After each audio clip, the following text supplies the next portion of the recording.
Et donc là, on est dans mon studio, donc au Mans, dans la ville du Mans, que j'ai acheté maintenant il y a un peu plus de 2 mois. Et donc on a commencé les travaux. Et donc je voulais tout simplement vous expliquer un petit peu comment j'ai fait au niveau des travaux pour sélectionner mes prestataires. On va revenir en fait au moment de la signature.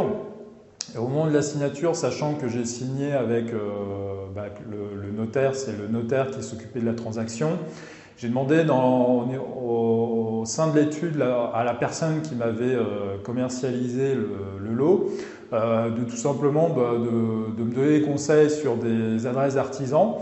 Et donc, tout naturellement, on m'a donné un de ces artisans, d'une société qui est spécialisée dans la rénovation et donc qui s'occupe de prendre en charge l'ensemble des travaux. Donc, je les ai contactés sur cette recommandation de cette personne au sein du cabinet de notaire.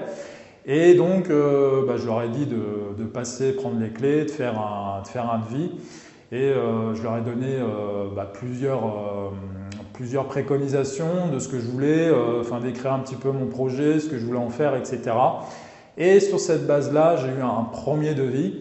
Et je n'ai pas été surpris parce que je suis quelqu'un d'assez terre à terre. Je suis fils d'agriculteur, donc forcément terre à terre, petit jeu de mots. Et j'ai pas été surpris, j'ai eu un montant, mais alors pas astronomique, mais complètement décalé par rapport à mon budget. Je lui avais volontairement pas donné mon budget pour pour pas qu'il se cale dessus, qu'il cale sa prestation.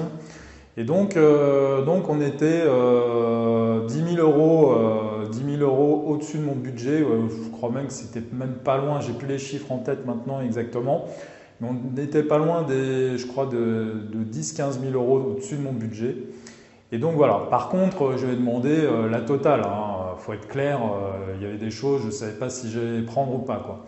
Mais donc j'ai eu la totale, il m'a fait la totale, même sur les meubles, c'était un peu cher, donc je lui ai fait remarquer qu'il ne fallait pas me prendre non plus pour un pigeon.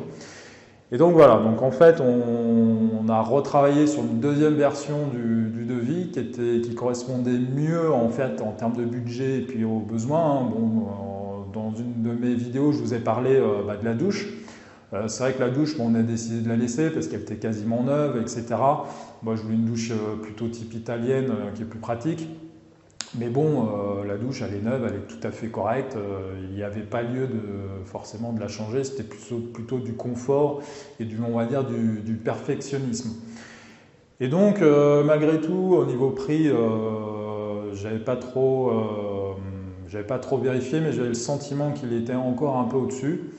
Et donc, je lui ai demandé de me refaire une version du devis. Et cette fois-ci, pour vérifier un petit peu les prix, je suis allé sur Internet pour l'électroménager, les prix électricité, etc.